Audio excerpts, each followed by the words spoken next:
you, the voice of the beat. You know what I want? Blaze up. Come on, blaze up. It's the beat for me. Wah wah wah wah wah wah wah wah wah wah wah wah wah wah wah wah wah wah wah wah for your guy, for your B-O-Y. Drop it for your guy, for your B-O-Y. Do it for your guy, for your B-O-Y. Come on, baby, we live. For your boy. For your boy. Also for your boy. Fix it for your boy. Drop it for your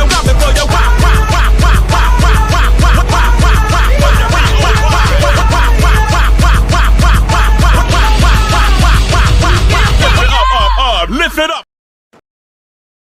Look them in the eye. Come on, hold your face up. Look at him. Let him see you. This is him. Look at it. What's your name? Tell us your name. Give me that ID again. Showed you the ID. I showed it to you. So what? I showed you the ID. You do what? I showed you the ID. Could you let me see the ID again? Huh? No. No? Will someone else ask him for the ID? Will you ask him for it? He won't let me see it again. You didn't see it. You didn't see it. They didn't see it.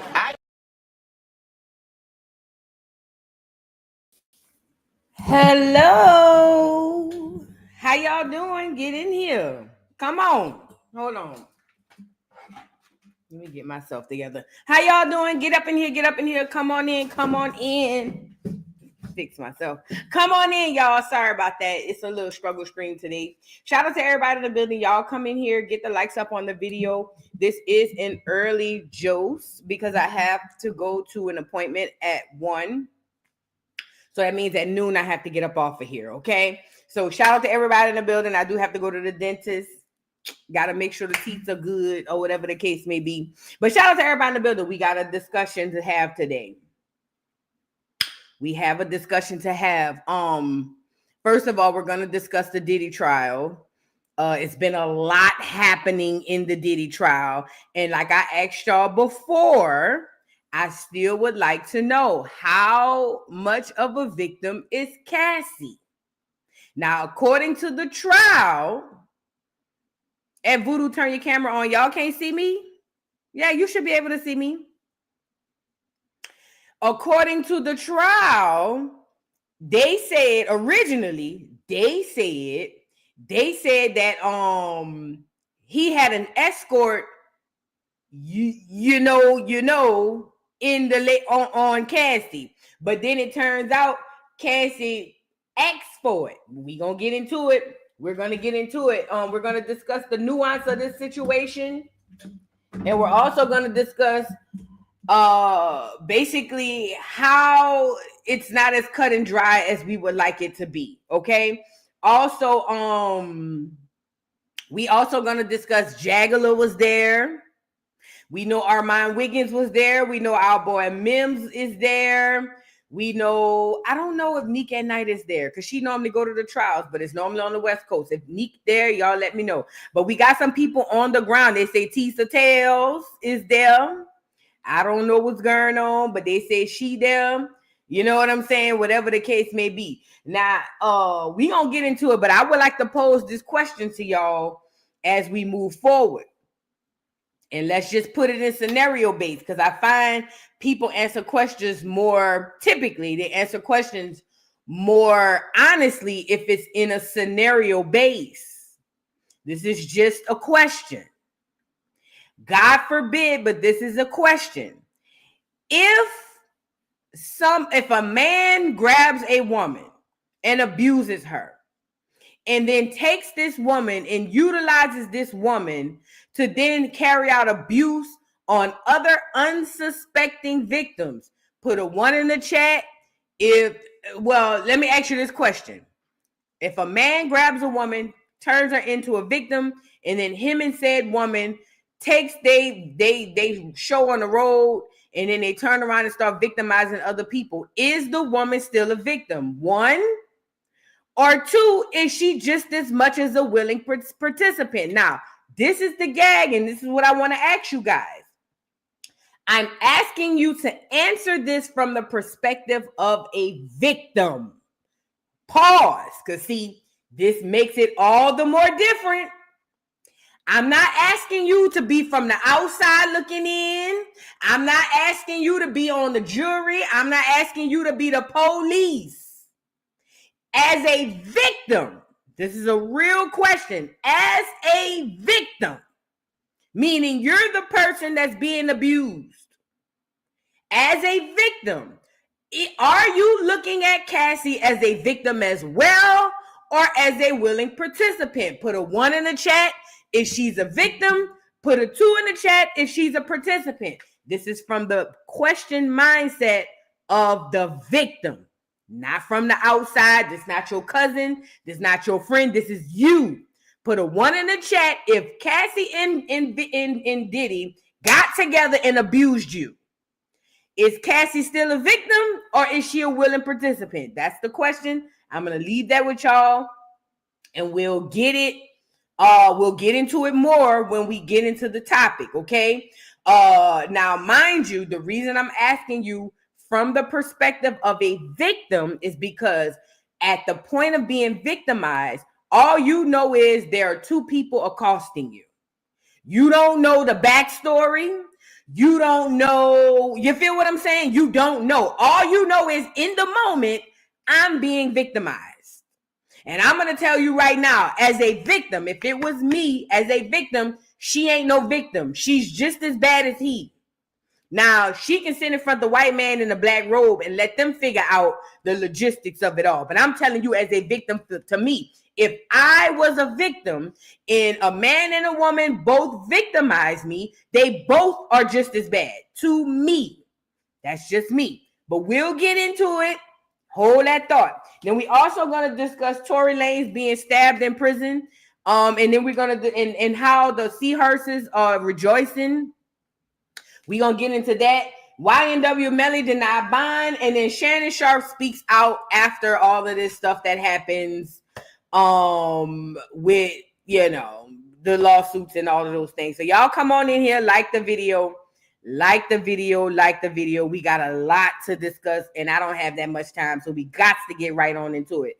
Shout out to everybody in the building. Y'all get the likes up on the video, please. Miasha, thank you so much for being a member for 11 months. Perfect timing at the airport waiting for my flight. Girl, don't you know it? Listen, I be going to the airport looking for stuff. On my way to the airport, I shouldn't be texting and driving. But I ain't gonna lie. On my way to the airport, I be lining up my lineup with all I'm about to be putting in my ear while I'm running through this airport and sitting down waiting on this flight. Child, I know exactly how you feel. But thank you so much for being a member for 11 months, okay? All right. Now, we got to get into the show. Let's start with the smaller topics, and then we'll get into the main topic, which is Diddy in this trial. Let's start with YNW Melly. So YNW Melly, you guys, he has been denied bond. Now, YNW Melly is the rapper who's in jail for allegedly unaliving his friend. I think it's because they say the friend was supposed to be doing something to him, and I guess he caught the friend first. I don't remember. It's been a while, so please don't quote me on this. But either way, he's been in prison for a while, for some years, and he asked the jail for bond, or he asked the judge for bond, and they told him, hell no. According to reports, rapper YNW Melly will stay in jail until his double murder retrial begins in Broward, a judge ruled Monday. Melly's lawyer, who filed a motion for pretrial release in March, accused the Broward County Sheriff's Office of mistreatment, including denying him contact with his family and one of his attorneys. So he's basically been denied bond. Why did I say bond? Denied bond. Now, this is the thing. According to people who are on the side of the YNW Melly guy, they say that he's innocent. All this stuff that basically it was this, that, and the third, misunderstanding, whoop. I get that. But according to what the records are showing, which may not be factual, he unalived his friend in cold blood. Now, I don't know what's going on. I wasn't there. I don't know. But what I am saying is I'm starting to pick up a lot of these judges are denying these bonds because these dudes, like we're in the age of social media. And a lot of these guys are getting out of jail and going out on bond and acting like they're free. Like, oh, can I go to a football game in another city? And all? No. Probation, parole, you're still an extension of the jail. Okay. And I'm noticing a lot of these folks are getting denied they bond. And it's, you know, some may be legal, some may be not. But at the end of the day, we don't know what's going to happen with YNW Melly. They got the retrial coming up. So we'll keep an eye on it and we'll see how things go with YNW Melly. At the end, I don't know. I never followed his music or his career, so I'm not a fan. I don't know anything. I wouldn't be able to tell you one song that he's made, but I think he has a nice fan base and they would have liked to see him out of jail. But apparently that won't be happening. He's going to stay in until March for the murder retrial, and that's when he will go up and see about his freedom. I don't know if he'll get out or not, honestly. I don't know if he should get out or not, honestly. Maybe that's above my pay grade, whatever. We'll get into it, okay? But YNW Melly for now will stay in prison until the retrial, okay? Now, I want to move on to Shannon Sharpe. So Shannon Sharpe, y'all know he's been under fire for the allegations against that young little OnlyFans girl. And he's been under a lot of stress and allegations. Well, he did a podcast. Obviously, he's still doing this podcast with Ocho Cinco, which makes sense because you got to keep in mind when it comes down to Club Shay Shay and a lot of these big production platforms y'all see him on, he does not own that. I'm not sure how much of an ownership he has in the nightcap thing with Ocho Cinco, but it's probably more exclusive than the other stuff. So now he's on tour. Well, not tour, but he's doing his podcast that he's always been doing with Ocho Cinco, and he speaks a bit on what's happening with him. Not too much, but just vaguely enough to know that he understands how people are looking at him, and he still seems kind of cocky. You know what I mean? He still seems kind of cocky, almost like, oh, well, it is what it is. Y'all take a look at Uncle Shay Shay and what he had to say in regards to what's happening right now and how you can't let people, you know, kill your joy. Check him out. Stop worrying about what people that don't know you think. I think a lot of people have. Stop worrying about that because Ocho, you heard me say this. I want people to love. I just need the people that I love to love me. Come on now. See, you trying and you know, obviously the elephant is not in the room. He outside, but everybody knows what I'm going through. A lot of people have a lot to say. But as my brother been calling me, a lot of people, and thank you everybody that's reached out and the thoughts and prayers. I sincerely appreciate that. But when you think about it, Ocho, man, 50% of the people don't care that you got problems. The other 50% glad you got them. Come on, Pastor. So now what? Pastor, take your time. I agree with you, Doran. I'm not worried about. Look, I'm where I am. Right. This is where I am. I'm in Cleveland. 31 other teams that didn't select me, and I understand that there's some teams, you know, Cincinnati and Baltimore, and certain teams weren't in the realm for quarterback. I get it. I'm not talking about those. Thank you, Cleveland, for giving me an opportunity. Because sometimes all you need is an opportunity. And now what you do with that opportunity will tell us who and what you are.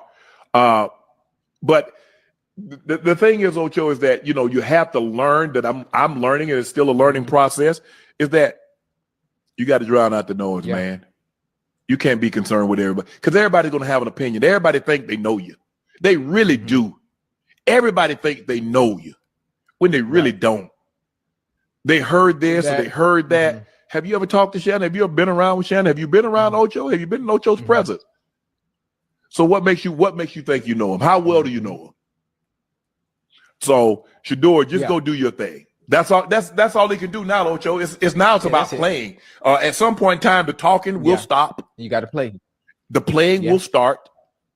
The cream will rise to the top, and then we'll have something to talk about. But right now, I don't really. Yeah. They keep. I think sometimes. All right, so that was Shannon Sharpe kind of vaguely speaking on his situation by way of Shador. Let me say this. One thing he said that's true is 50% of the people don't care about your problems and the other 50% glad you got them. That is a fact. People love to see other people down. And I think the biggest way I've seen that on mass numbers and in mass numbers is through reality TV. Because like I say, they love somebody Monday, then Tuesday they want them unalive, they want them canceled, they want this. It's almost like they can't wait for the bad to happen to them. As a matter of fact, I just saw Clarissa Shields get into it with some girl, and they had so many people in the comments talking about how they can't wait for her to get beat up. They did the same thing with Floyd Mayweather. I'm pretty sure some Negroes did the same thing with Cassius Clay, aka Muhammad Ali. That's who we are. And you know, I was watching Smart from the Smart guy. That's his name, Smart, black guy, YouTuber. And there was this powerful piece on TikTok where he was talking about how he can't worry about other folks because he needs to care about us and we need to care about ourselves. And he talked about how the sickness is how they got us to care more about everybody else instead of ourselves. And I see that every single day. Now, I'm not talking about disagreements and feeling like, well, I think this is wrong and I think that's right, and not being foolish just because they black. That's not the ones I'm talking about. I'm talking about people who genuinely sit up and just wait and conspire and just be like, ooh, I can't wait for something bad to happen to this person because too much good has been happening. Or, oh, I can't wait for this person to fall down and just be jacked up and all. Like, those are the people that I'm talking about. And reality TV, the internet, all this social media stuff, I see it over and over and over again. So that is true as it pertains to what Shannon is saying. Now, Shannon trying to make this about him, not all the way, but enough to say that, hey, I see what y'all are saying, but still have this cocky, confident attitude. It literally turns out to make sense as to why he's in the position that he's in. Because at the end of the day, it's just like, bro, like, you messed up. Like, you jacked up real heavy. Real heavy. So much so this could be the very end of your career. The only reason why they probably still allowing you to play with Ocho Cinco over here is because they don't care about that. That's pennies. But they really might be sitting around here plotting on your demise because of your foolish mistakes and your foolish choices. Like, while I understand the message, right now the messenger and the timing of the message from the messenger is probably not the most opportune, Shannon. You messed up really bad. And to be completely honest, not saying that you should get on here and admit no type of guilt, because I wouldn't do it either. But dang, the cockiness of it all, like, oh, you think I'm worried about you think I'm worried about what they got to say about me? They talk about Jesus, Ocho. Ocho, you think I care about what they say about me? It's not about what we say about you, but it is about the court of public opinion, because that court is what's going to say who and what you are moving forward. Because the way the internet works is, it could be me, it could be you, it could be anybody else. Once the masses of the internet grab onto something, if it's negative in your favor, you're trapped. You're done. So I think that you need to be mindful of that. But again, I'm pretty sure behind the scenes, they know more than we do. Maybe he knows that this is a bunch of frivolous BS and he'll walk. I don't know. Maybe that's what it is. Whatever it is, I just find that the messenger and the timing of the message probably could use a little tweaking. But Shannon Sharpe came on here to say this. He ain't worried about what y'all got to say because half of y'all just want to see him fail. All he cares about is the people who love him, which is the best way to live in order for survival. Because if you care about what everybody on this internet say, you ain't gonna make it. Look at Cardi. I'm just saying. But I'm just, yeah. If you care about what everybody say on the internet, you're not gonna make it. So I get it from that perspective. It's just, you still in the middle of your stuff, Fat. You're still in the middle of your stuff. But we'll keep it on the tuck and come back and revisit it at another time. Now I want to move on because after this we got to get into the trial. I'm sorry if I'm flying through, or it seems like I'm flying through. I can't Joe y'all as bad as I normally do on a regular day, but I can Joe y'all enough to give y'all a show. I gotta go to the dentist, y'all. Sorry. Speaking of, y'all want to know about Black American influence? Let's get this honorable mention out of the way. Look at the African YNs. Look at the African YNs, y'all. They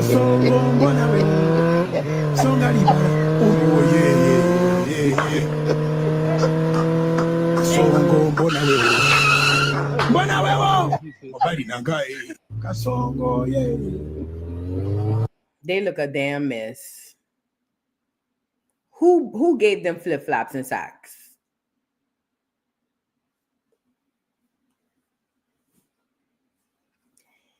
Don't nobody tell me that Black Americans, number one, don't have no culture.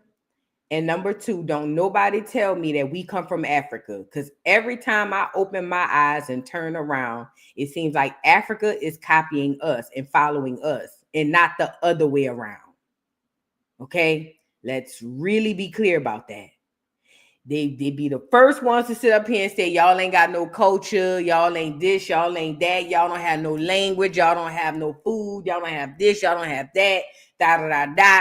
But all over in the deepest, darkest crevice of the earth is Black American culture. I first found that out when Michael Jackson and Michael Jordan was popping, when they were like lit in the 90s. And I remember watching the Flow Model TV and seeing these small little villages in the middle of nowhere, no socks, no shoes, no nothing, no shirt, no nothing. And it's a bunch of big belly, big head Africans dancing and playing basketball like Michael Jackson and Michael Jordan. Stop acting crazy. I don't want nobody in this chat to walk away saying that Black Americans don't have no culture, they don't have no influence, and they don't have no language, because as you can see, we have not touched the corners of this dirt road, and somehow, some way, the YNs, or at least the culture of YNs, have made it all the way to the quote-unquote motherland.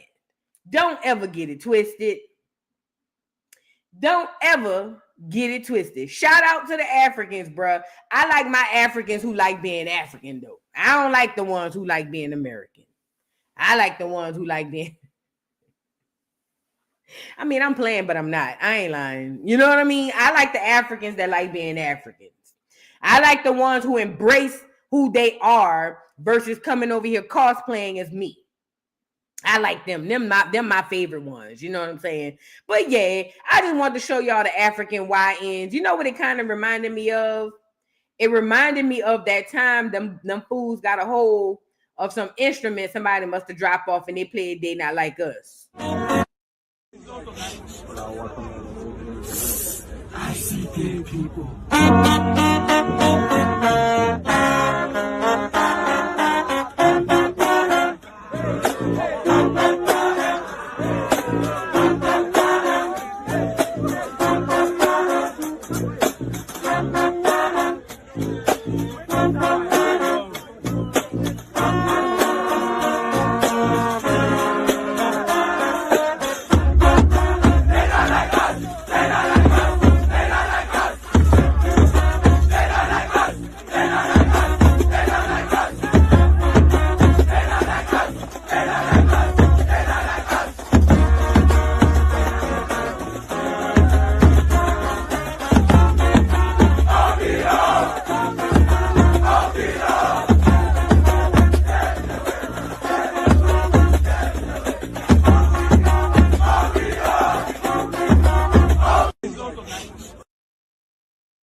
But yeah, we supposed to come from Africa. Got it. Right. Okay, girl. Let's move on. Y'all seen that? My bad. Y'all seen the African YNs. Let's move on. I think I have another honorable mention to show y'all. You know, I keeps me a good old nasty honorable mention, right? Hold on. I think I got one more to show y'all. Before we get into the Tory Lanez tease. And I seen you seahorses over there dragging it, being glad Tory was stabbed. I seen you seahorses. Yes, I did. I ain't gonna say nothing to yet. Oh, y'all remember this? Hold on. This is a classic right here. This right here, my nigga. This right here, my nigga, is a classic. I love this. Check my girl out. One of you petty ass, nappy neck, no edge, still wearing lace front, and dookie braid ass hoes done stole my baby scroll off my motherfucking porch. But I don't know what the fuck you was thinking, ho. Cause it's a motherfucking scroll. But man, your dumb ass gonna be scrolling. And ain't nowhere around here to scroll but to the motherfucking Yellowstone, ho. And so when I catch you at that Yellowstone, I'm yanking that big pamper, sour bottle drinking, noodle eating, pallet laying ass bitch ass baby of yours up out my baby shit, ho. I'm saying something. And I'm going oops upside your motherfucking head, ho, because you want to be stupid enough to steal the motherfucker instead of telling your baby daddy to get his dick out of Diddy Allen ass and go buy you a motherfucking scroller, ho. Depending on how nice you want, you could sell a book or two of food stamps and get you a motherfucking scroller, ho. What the fuck make you think I ain't do that? However I got that motherfucker, ho, is mine. Cause if you think I'm finna be toting pork chop big ass all the way up there motherfucking hill, bitch, while you scrolling in my baby shit, you done lost your rabbit ass man, ho. I'm gonna give you 3 hours to bring my baby shit back to his motherfucking porch where you got it from, bitch. You know what porch you got it off of. Bitch, 3 out of 2 foot power line apartment 108 in the first foot home by the basketball court, little mama old apartment, ho. You got 3 motherfucking hours to bring my baby shit. But see, I'm sitting around here on lay it down front porch now, ho. So you go sneak that motherfucker around there and surprise me. Have me a nice little surprise when I get on back around there, ho. I'm putting my motherfucking foot so far up in your motherfucking ass, they gonna need a tow truck to get that bitch up out there, motherfucker, ho. And ask for that rat baby of yours and my baby shit. No. I ain't gonna do nothing to the baby. I ain't gonna do nothing to the baby. But he getting up out that motherfucker, though. Know that. Bitch, because I'm ooh-wee. Ooh motherfucking weak. Bitch is more than a name. It's a lifestyle. How you gonna learn today? Now, I don't know who Baby Dan is. I don't know who Baby in the stroller. I don't know who stole the stroller. But I think she knows because she said her baby daddy got his thing up in Diddy Allen ass. So I think she knows who the perpetrator is. She said she not home right now. She around there sitting on somebody else's porch, waiting on her stroller to come back. And this was the gag. Not only did the person's baby catch a stray, her own baby caught a stray. My girl said, and that big pamper, sour bottle eating. You think he gonna be riding, scrolling up the street in my baby stroller? Then she turned around and said, and if you think I'm gonna be toting pork chop big ass up and down the hill, I said, damn, your own child caught the street. Now come on, now what pork chop ain't did nothing. All pork chop doing is sucking on pork chop bones, minding his business. My girl said, and if you think I'm gonna be toting pork chop big ass up and down that hill down there, you got me messed up. I will snatch your baby smooth up out of there and put pork chop big ass back on up the. She said, ain't nowhere to scroll but the yellow stove, so you gotta pass in front of the door. I think whoever have the stroller, she knows, and I think that they returned it. Somebody say she's still online. Shout out to this young lady. We still trying to figure out who Diddy Allen is. Diddy Allen must have everybody baby dad in the chokehold in the hood.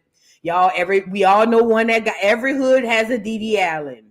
Stop acting crazy. Every hood has a Diddy Allen. Diddy Allen is the cute girl. She typically light-skinned though, but a cute girl that everybody like. A lot of the dudes won't. You feel what I'm saying? And she be getting all the good ones in the hood. She get all the good ones in the hood. But anyways, yeah, we'll figure out. Diddy Allen is a trans. What? Zara, you just saying anything. I don't think Diddy Allen is a trans, but she did say Diddy Allen, he got this thing up in Diddy Allen ass. Yes, she did. I don't know. But either way, to the young lady, I hope she got her stroller. I thought Diddy was a boy. What? Is he? Oh my God. Is Diddy Allen? I think Diddy is I don't know. Yes, it is a trans. Oh my God. Y'all got to stop. Well, Diddy Allen got everybody old man in a chokehold. Sound like New Orleans. Come on, Michael. Make them feel it in their back, Michael. Sound like New Orleans. You feel me? Come on, Michael. If you know, you know. I need to do the video. Listen, the only thing is so much editing because Vine and Mouth is so foul, bro. Viney is so foul, bruh. I got all of the footage, and I want to do a video, but every time I listen to it, I be thinking about how much editing out of the curse words I'm gonna have to do just from Viney alone. Girl, Viney mouth is crazy. Okay, Viney mouth is. It's just, I keep thinking to myself, Lord, the amount of editing you gonna have to do to put this thing up and at least get monetized. Lord have mercy. But I'm gonna do it. We gonna get Vine and them on here. Diddy Allen might be Michael. I don't know. This girl don't sound like she's from New Orleans, but Diddy Allen sound like Michael. Make them feel it in their back, Michael. That Michael. Yeah, that Michael. We ain't breaking up. We take breaks. Let me stop. Y'all put a 1 in the chat if y'all know about Viney and Michael. Put a 1 in the chat if you know about Viney and Michael. I'm trying to check the temperature on y'all to see. If y'all not sure, go on Nola TikTok. Is on there too. But the Viney and Michael thing is a thing within itself. Viney just cursed so much. God damn, Viney. Jeez Louise. Viney and Michael. Michael is a producer in New Orleans. Viney is a rap artist who got HIV from Michael, the producer. But his tag on his music is, come on, Michael. Make them feel it in their back, Michael. This is not funny because now that you know what he making them feel in their back, you know what I mean? Neither here nor there. We gonna get into it. Y'all just give me, just give me. It's a lot of cursing and editing I need to do. We gonna get into it. All right. Now, let's get back into the show, you guys. Because like I told y'all, I got to go to an appointment. I got to go to the dentist at 1 o'clock, which means I got to be out of here by noon. Okay. Now, I want to get into Tory Lanez. First of all, Tory Lanez was allegedly stabbed 14 times in prison. I ain't gonna lie, y'all. The first thing I thought was Roc Nation. So Tory been in prison all these years and ain't had no issues. And mind you, Meg, every chance she's get, and every chance she's trying to down the boy, trying to do the boy dirty, trying to silence the boy. You feel what I'm saying? Getting all type of gag orders on the boy, all types of stuff. And now all of a sudden the boy got stabbed. Miss Day One says, Tory got airlifted to the hospital I work for. Okay, let us know how he doing. So according to this, it says Tory was stabbed 14 times, including 7 wounds to his back, 4 to his torso, 2 to the back of his head, and 1 to the left side of his face. Both of his lungs collapsed, and he was now placed on a breathing apparatus. He is now breathing on his own despite being in pain. He is talking normally, in good spirits, and deeply thankful to God that he is pulling through. He also wants to thank everyone for their continued prayers and support. Okay, so this is a statement to Tory Lanez's Instagram account, and it reveals the extent of the injuries he sustained after being stabbed in prison. The statement reveals the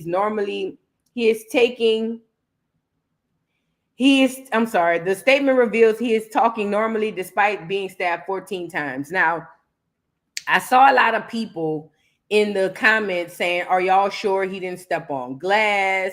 Are y'all sure that he's really stabbed? And da. But I just want to say this. I get it. You a seahorse and you want to help up for your human horse. I get that. But at the end of the day, there is so much speculation around that case with Meg that, to be completely honest, a lot of people are wondering if she was actually shot. Well, anybody who's ever seen someone be shot, or who's ever shot someone, or who knows what a gunshot wound looks like, we understand that certain things wouldn't take place if Meg was indeed shot in her feet. However, her stepping on glass was Meg's words, not ours. Let's say this again. Meg saying that she stepped on glass was her words, not ours. Okay, so the fact that people are saying, "Oh, are y'all sure it wasn't glass? Are you sure he was stabbed?" and da da da da da da. That's cool. That's cool, and I get it. Get your lick back. Get your lick back. I get it. But let me tell you something. When them tables turn, please be ready, because at the end of the day, it's giving me Rock Nation tease. It's giving they trying to get him up out of here. That's what it's giving. It's giving that it's Rock Nation tease and they're trying to get him up out of here. My thing is send him back to Canada and just be done with it. But it's more than him being locked away. It's more than him being sent back to Canada. There's a colluded effort to silence this man, and I want to know why. Because prior to all of this, when he was speaking about how the industry was trying to get him to sign with them and how they taking money and showing us the way as far as regular folks, how to make the money that they're making, right after that, all this happens. Right after that, all this happens. And this is a lot of these young black women are only caping for Meg because they like her. Not because she's a woman, not because she's black, not because she's a black woman who's a victim. None of that. A lot of these girls are caping for Meg because they like Meg. That's it. That's all. And I ain't mad at that. Cape for who you like. I'm a cape for who I like. You feel what I'm saying? However, at the end of the day, the whole glass, stepping on glass thing, that came from your horse. That didn't come from us. She said it, not us. And when we saw the quote unquote shrapnel being pulled from her feet, her words, not mine, and we saw how her feet, her words, not mine, looked it as a person who's seen multiple gunshot wounds, I know for a fact she was not shot in her feet. Period. And anybody who's seen someone who's been shot understands that Meg was not shot in her feet. Now, her original account was that she stepped on glass. That's her. That's what she said. We didn't make that up. That's what she said. Now she changes her story. She's overtime trying to silence this boy. And we supposed to sit up here and be like, oh, she's such this victim, even though she lied about a lot. Okay. We supposed to just take her word at face value, make her a victim, make him an accomplice. And let's be clear about the Tory situation as well. Tory, if you didn't do it and you're not going to say who did it, then nigga, take your lick. At the end of the day, because guess what? I'm not taking no charge for nobody if I didn't do something. Okay? If Tory did not do it and you're not going to say who did it, then sit down and take your lick. However, I don't think that he should have been stabbed. I think that was a bit much. Not a bit much. I think it was a lot. I think that it might be some stuff going on behind the scenes that we may not know about, but at the end of the day, mark my word, ladies and gentlemen, boys and girls, mark my word. The powers that be and the government are very, very clever with getting you to accept things before they do the same things to you. The government is very, very clever at getting you to accept things. Right? Until they do them to you.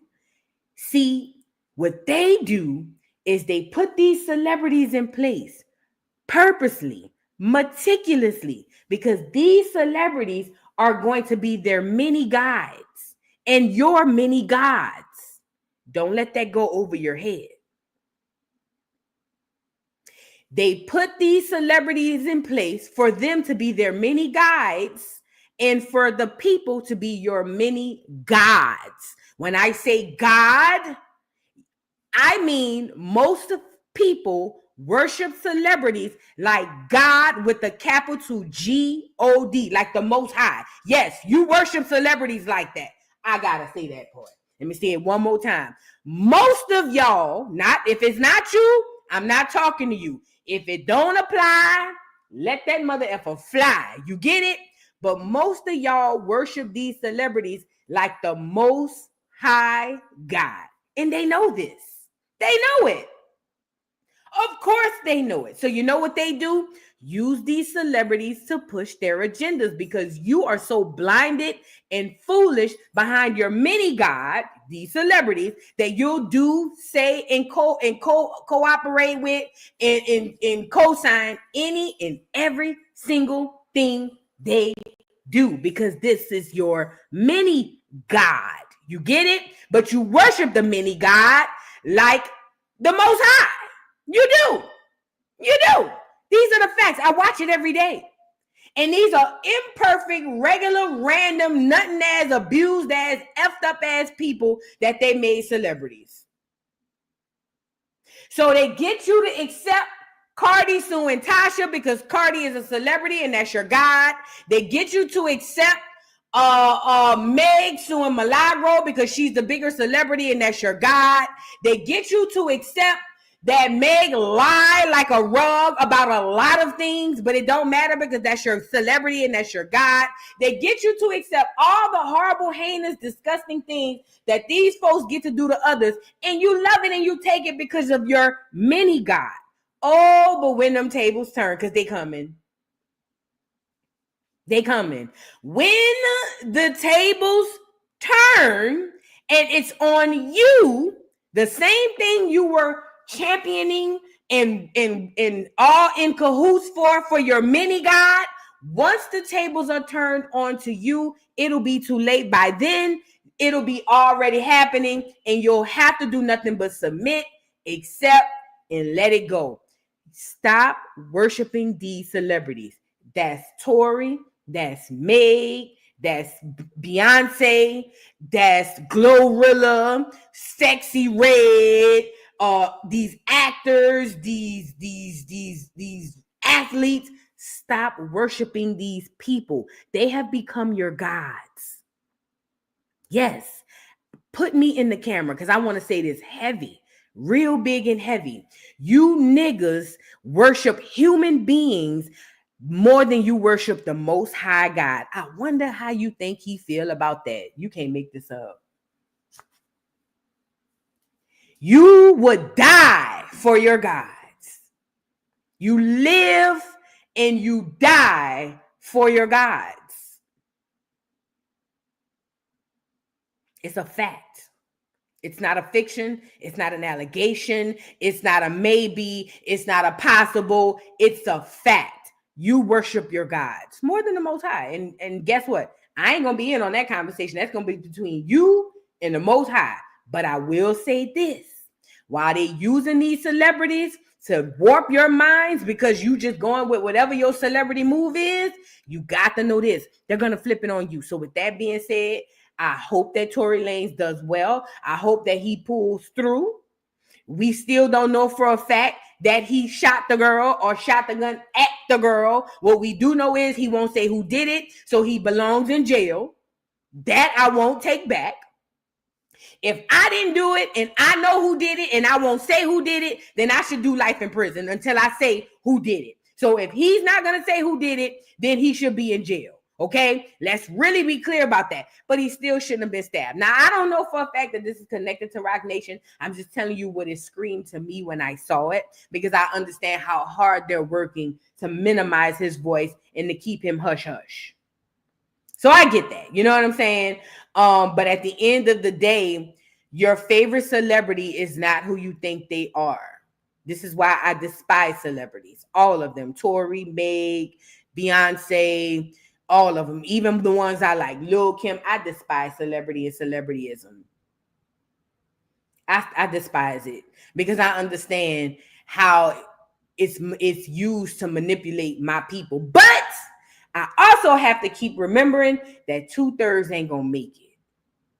So when I see the 2/3 running around here caping for these celebrities, I gotta sit here and say to myself, relax, Vu. That's part of the 2/3. You feel what I'm saying?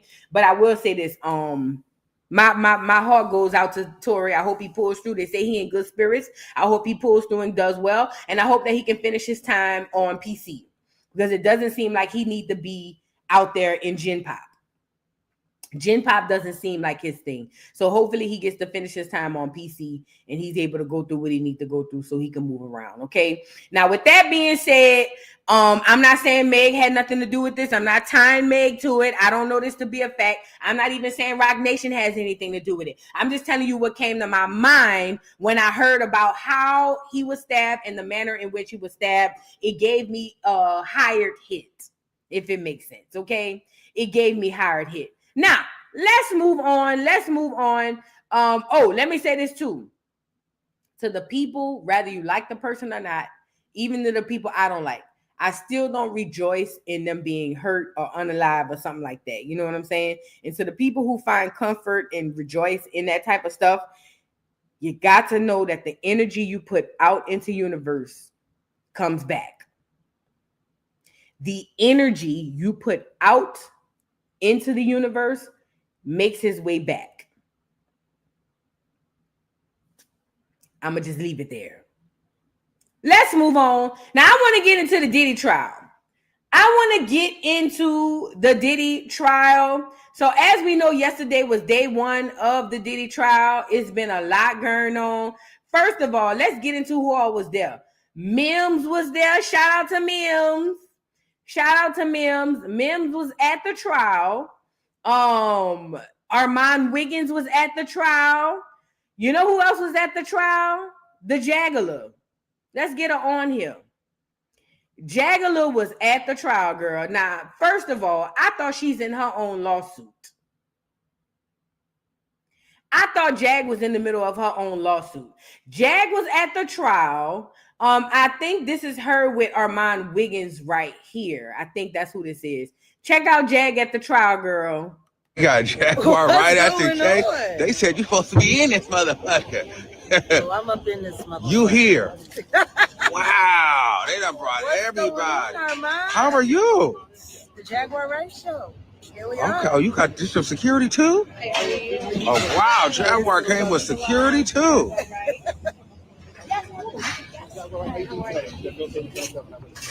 Nice to meet you. Just first and foremost, this is, the day of this trial. Again, the time comes, what are you feeling, what are you experiencing right now? How important was it for you to be here? Paramount. There needs to be someone here who's been here all along.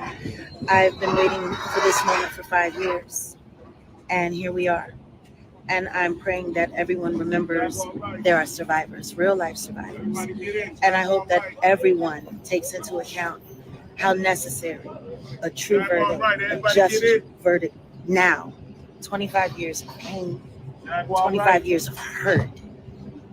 And I'm praying that God's just going to do what he told me he's going to do. So I hope we're all just staying in vigilant prayer for everyone on all sides of this. These are human issues, and we need to have real human response and emotion. Do you plan to be here every day? During the trial, we're expected to be here. I'm going to be around. Have you spoken with anyone who might be possibly testifying, or have you spoken to anybody? That I cannot say. But what I will say is my prayers for Al B. Shore are being answered day by day. From the moment that we found out he flatlined to the moment we found out he came back. I'm here vigilant for that. Justice for Kim Porter. Support for Cassie. We got Jaguar right after Jay. There it goes. So shout out to Armand Wiggins being at the trial. Shout out to Mims being at the trial. I don't watch Tisa Tells, but I heard she's at the trial. Who else? They say a few bloggers is there. Shout out to all the bloggers who at the trial, because girl, it's expensive to be in New York waiting on Diddy to get a verdict. It's too expensive. So shout out to everybody who went to the trial, even the Jaguar. Let me say this. Jaguar Wright is either a plant or she's just as batshit crazy as we think she is. But either way, Jag is there. She's giving very Afrocentric, very, all-inclusive. No, not inclusive. Exclusive black tees. I love her outfit. I love her earrings. She look good. She does. I just find it odd that Jag is there seeing as she was named in a lawsuit or to herself. Does it make sense? But she said she'll be there every day for the trial. She got security. I don't know how much money she got and how long she can keep security around her, which is good because Jag definitely does need security, but she got security around her. And I think that is dope that she there. I don't know if she's been on her live because I don't follow her on YouTube or anything, but I don't know if she's been on live talking about the case. But I do know Mims has been going inside of the case, and Armand for sure has been going inside of the courtroom where they say it's very limited space. Now, the craziest thing about this trial with Diddy is, I'm going to be completely honest with y'all.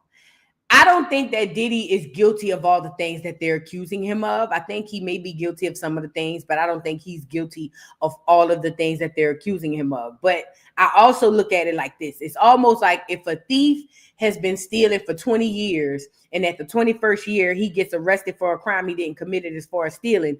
Is he really not guilty? So I look at it like this when it comes to Diddy. Although he may not be guilty of the things that they're accusing him of, I do think that Diddy has done enough dirt to Black Americans and Black people in America, or just people, period, due to his record label, that he's basically meeting his karma, if it makes sense, okay? Now, as it pertains to the case itself and what's fair and what's just due, this is just my personal opinion. I think that it's wrong that he didn't get a bond. This is just me taking my bias out of it, okay? I think it's wrong that he didn't get a bond. I think it's wrong that they allowed Cassie to come over here and put her testimony up because it has nothing to do with the actual case. Yes, it is a character witness or a character, statement or whatever. But at the end of the day, it really does more to help the prosecution than the defense. And it does not actually add much to the story in which they're dealing with right now, which is the things that he's accused of. This has nothing to do with the allegations of him back in the 90s and all this stuff. This is all extra. This is just my opinion. This is just my opinion. Thank you, Nikki Rich. She says, my opinion sucks. Thank you. Welcome to Voodoo Doll TV Reacts. I don't say what everybody else is saying. I say how I feel. You feel what I'm saying? But ultimately, I think it's jacked up that they're making Cassie out to come out here and testify on something that is completely separate from what he is on trial for. Yes, he deserves a bond, Nikki Rich, because guess what? Everybody else got a bond. Of course he deserves a bond. He gave up all his stuff. He literally sat up there and said, I won't be a flight risk. Here's any and every way in which you think I will flee. Let me out so I can fight my case from home. Just like anybody else, yes, he deserves a bond. He doesn't have the priors. He does deserve a bond. Regardless of if he's guilty or not, he deserves a bond. See, a lot of people I realize lives on the internet. Y'all be sitting up here acting like because of how you feel is the way things should go. But per law, he deserved a bond. He did. And I want him to go to jail. So you're not hearing this from a person who's advocating for Diddy. What's fair and what's just was he deserved a bond. He did. He did. At the end of the day, hell, that Clear man, and I'm not comparing, but that Clear man, y'all remember the Clear man who got accused of the exact same thing? They gave him a bond. They gave him a bond. So, yes, I do think he deserves a bond, and I don't think Cassie should be testifying in this case because her case is separate from the case that he's going against. But I get it, character, whatever. I do think that he's being tried unfairly, but it is what it is. He made his bed, lay in it, but I think that he's being tried unfairly. I do. It's a lot going on. It's only day one as of yesterday. It's only day one as of yesterday. We on day two today. And yeah, it's a lot going on. BC, I don't know why you said free Diddy is crazy because I never said free Diddy. I don't know if you're talking to me. Maybe you're talking to somebody else in the chat. But y'all got to get used to people not mirroring and repeating everything that y'all hear every other content creator say. I'm not that.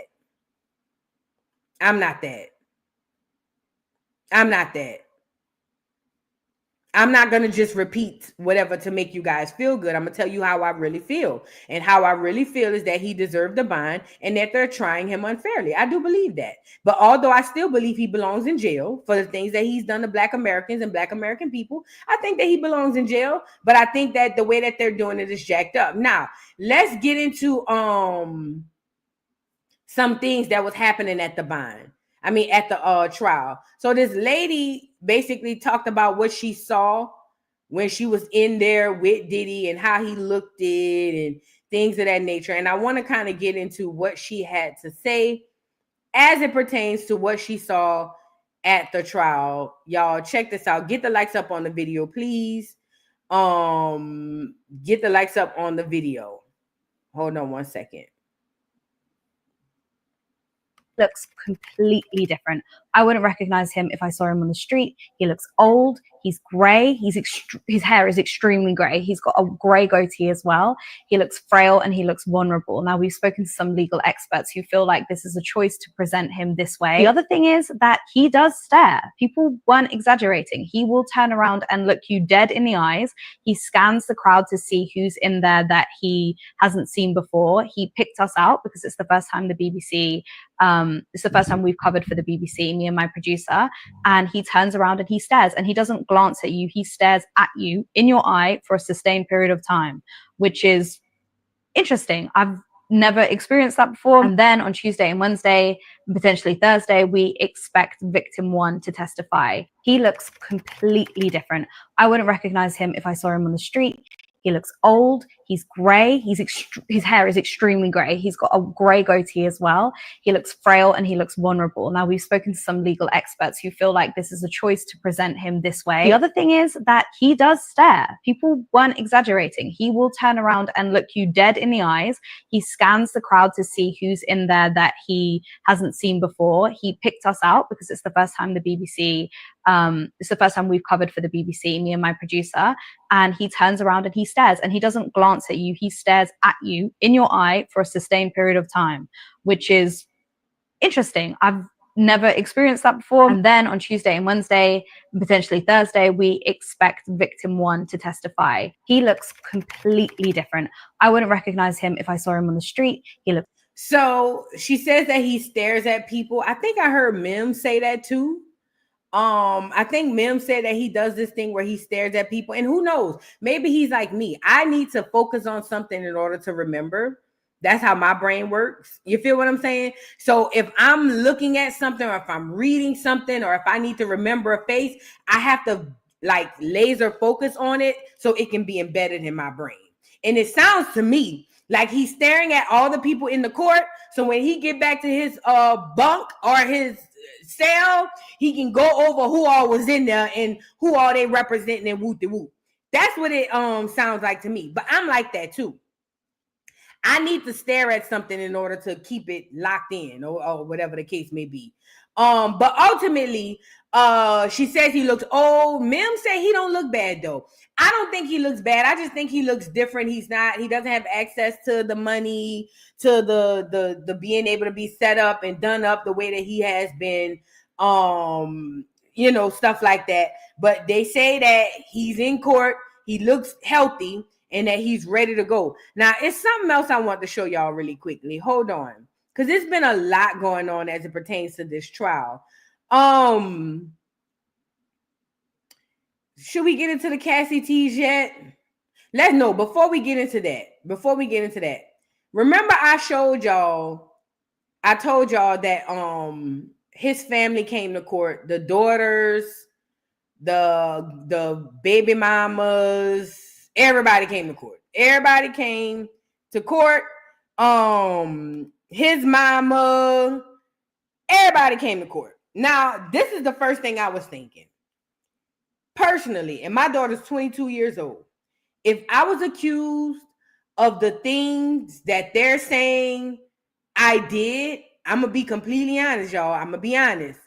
I personally wouldn't want my daughter there, and she's 22. Not because she's not old enough to hear it, but because I'd be afraid of what she'd hear and how that would shape the way she looks at me as a mother, as a parent, and as a human. You know what I mean? Diddy's, all his kids, even the twins. I think the twins are still in high school, right?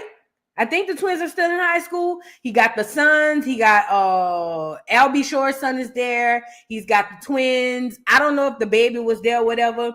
But ultimately, they in the courtroom talking about how Diddy had escorts pee on Cassie, and his daughters are sitting in there. Like, what? Girl, I would never be on trial for something heinous like that. And my daughter's 22. But I wouldn't dare have my 22-year-old daughter sitting there listening at them accuse me of doing some type of heinous stuff like that. My daughter ain't gonna look at me the same. Okay? Now, it was accused, he had been accused of having an escort pee on Cassie, and it's crazy because it kind of turned into an awkward or a weird change of events, because it came out that the person, the escort who testified, actually implicated Cassie. Let's get into it. Now, originally, LAPD officer admits to copying tape of Diddy assaulting Cassie so he could show his wife. Now, before we get into the peeing part, this officer saw the videotape of Diddy allegedly, not allegedly, because we saw the tape, saying abusing Cassie in the hallway. Remember that video that CNN put out?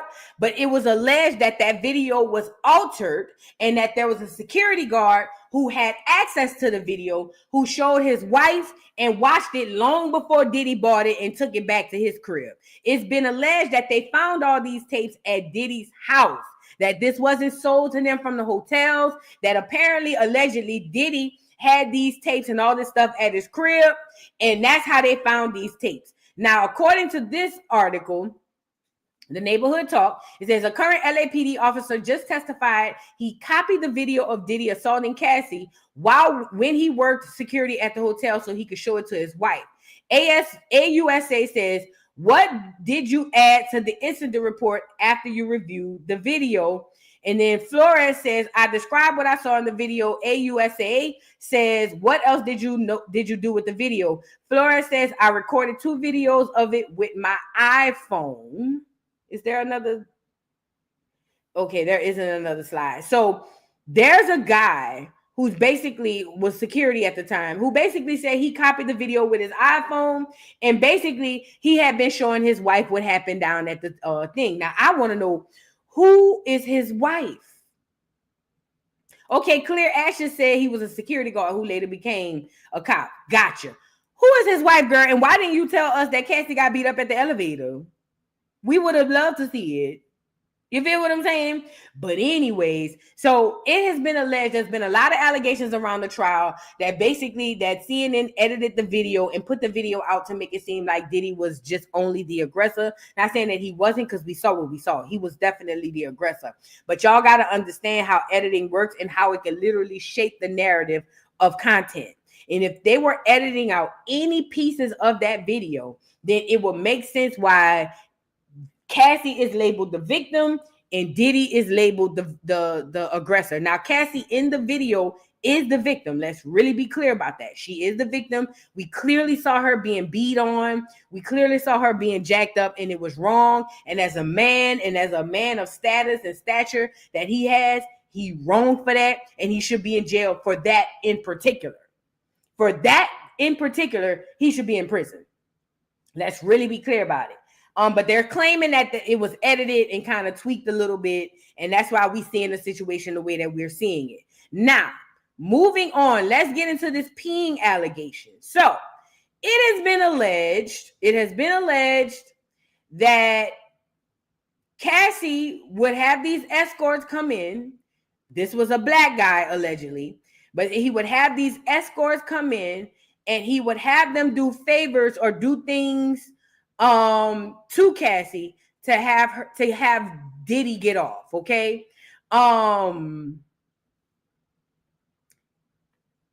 This is my take on it. I am 42 years old. I came up in the 90s, in the early 2000s, and I understand that there were a group of girls. I'm not saying that this is Cassie, but I understand that there were and there are a group of girls who will sign up for anything if it means whatever their bottom line is. I'm not saying that that's Cassie. I'm just telling you what I've been around and what I've seen and witnessed with my own two eyes. There are girls who will set up and sign up for whatever it is in order for their narrative or for whatever they want particularly to take place. Meaning, yeah, I'll sign up with this nigga and do some real weird, creepy stuff, but at least I'm gonna get some money. Or yeah, I'll sign up and let this nigga walk on my back and almost crush my ribs or beat me with a board and black and blue my ass. At least I'm gonna get some money. Or at least I'm gonna have access to the right people. At least I'm gonna be all in that exists. And for anybody to get on here and act like it doesn't exist, you're being disingenuous. You're being disingenuous because it absolutely does exist. There are some women who will sign up for certain things because it benefits them. Now, I'm not saying that that's what Cassie did. I believe, this is what I believe. I believe that Cassie probably went into this situation unknowingly, young and stupid, thinking that this man who's Diddy, at the time he wasn't Diddy, who's Puff, he notices me, he acknowledges me, he actually likes me, like this nigga might be my nigga. I think she went into it like that. I think it was a slow and gradual process for Diddy to shape and manipulate her. I think that after a while, he was able to have her do things that he wanted her to do. And he was using his status, his power, and manipulation to get her to do it. I believe that with all of my, everything inside of me, I believe it. I believe that he used her and he abused her. And I believe that he coerced her. I believe all of that.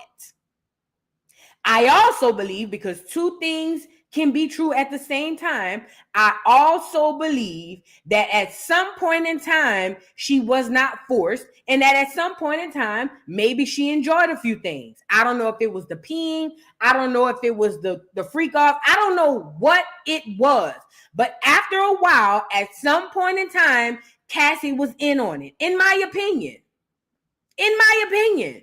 You're not going to tell me that there was no point of clarity or no point of OMG, this is bad, let me move around. And I'm not saying she didn't have those points, because we saw she tried to run away a few times. So she did have those points. She did.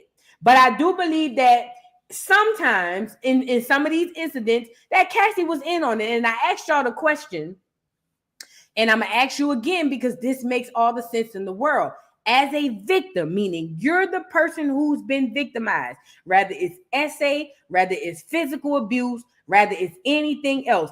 If I am being victimized by a Cassie and a Diddy, both of them are perpetrators. I'm not looking at Cassie as a victim. I'm sorry, I'm not, because you helped him to victimize me. See, we cannot have so much bias toward the so-called celebrity to where it takes away from the other people who were victims as well. Does that make sense? I'll give you a better example. Usher. I believe Usher was a victim. I believe Usher mammy dropped him off at 12, 13 years old by Diddy. I believe that Diddy abused Usher and Justin Bieber.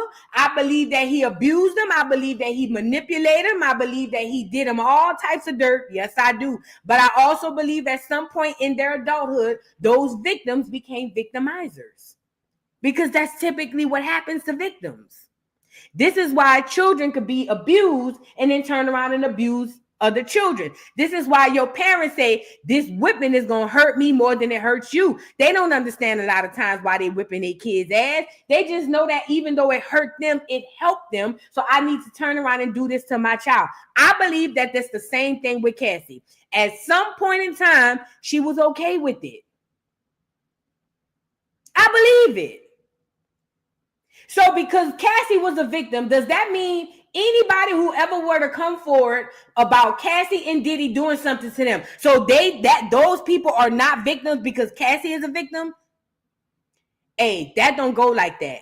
If me and you get together and I tell you, hey, let's go rob a bank, and you say, I don't want to do that, Voodoo. I said, but we're going to make a lot of money. You say, I don't want to do it, Voodoo.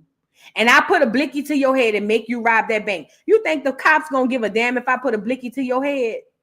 You think you're going to walk away scot-free? Guess what? If I get 100 years, you're going to get 50. You get it? So let's get into these peeing allegations. Oops, male escort claims Cassie is the one who initiated the urination act. She told me to do it. Now, before we get into this, it was alleged in court that Diddy made an escort pee in Cassie's mouth. Now, let me say this too to a lot of you vanilla people out here. And I ain't never did this, and I don't never want nothing to do with it, but I explore sex. I explore sexuality. I'm a curious George ass bitch. So I know a lot about a lot of things. Most things I haven't tried. Some things I have. Most things I haven't tried. Okay? Okay? Let's really be clear about that. Just because the average Joe Schmo don't want to be peed on or have pee in their mouth, don't make it bleed, don't make it true that some people don't like to be peed on or don't like to have pee in their mouth. Have y'all ever been to Dubai? They say they pay top dollars for girls to come over there and pee on them and do number twos on them. Top dollar, allegedly. That's why they say the baddies be out there. Allegedly. But urination, golden showers, that is a fetish and it is a thing. Rather you're the one doing it or the one who's watching it, it is still a fetish and it is still a thing. Now, could it be Diddy's fetish? Could he have wanted that to happen to Cassie so that he can get off on it? Absolutely. Could have been Cassie's fetish. Yes. Could she wanted to be peed on in the mouth? Probably. Who knows? Could it have been both of their fetishes? Could it have been the guy who did it fetish? Absolutely. But what we're not going to do is, because you don't like to get peed on in your bed, and I don't either, what we're not going to do is act like this stuff is impossible, because it's happening every day, B. Niggas get peed on every day, B. I don't know if y'all know this. So it was accused, or it was alleged, that Diddy asked an escort to pee in Cassie's mouth and the internet went up. Oh my God, he's a horrible person. Oh my God, he's the devil himself. Burn him at the stake. Oh my God, put him in front of the firing squad. He's disgusting. He's ridiculous. And honestly, he is all that. Ew, nigga, pee on me, let alone pee in my mouth. Have you lost your rabbit? Nigga, you might draw back a nub, and I don't mean no hands. You get it? However, basically what's happening here is it was alleged that Diddy is asking the escort to pee in Cassie's mouth in the internet, because they don't get peed in their mouth and I don't get peed in my mouth. Everybody's like, oh my God, this is horrible. I can't believe this. He's just such a horrible person. But you are forgetting the person who's opening their mouth to get peed in. Y'all acting like he abused her on Monday and told her to get peed in the mouth on Tuesday.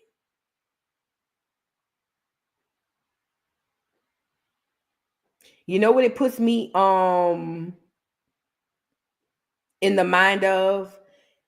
Y'all ever wonder how a person could be sexually abused and then turn up and be prostitutes? Y'all ever heard of that? Put them one in the chat if you ever heard of that. Some women get sexually abused and then turn around and be prostitutes, whereas some women be sexually abused and they turn to God. You know, the woman who turns to prostitution after being sexually abused, she's no less of a victim than a woman who turned to God. It's just that she's trying to compartmentalize and understand what happened to her, and she's trying to cope. Now, that could be the situation with Cassie. Cassie could have been abused, and one of her coping mechanisms is to just do certain nasty, frivolous, disgusting things to get Diddy off. That could definitely be a situation that she was only getting peed in the mouth, because I don't think she was getting peed in the mouth prior to Diddy, but it could be one of those things to where she's been abused so badly to where she feels like this is a coping mechanism, okay? It happens every day. Y'all get on this internet and act like real life don't be real lifing.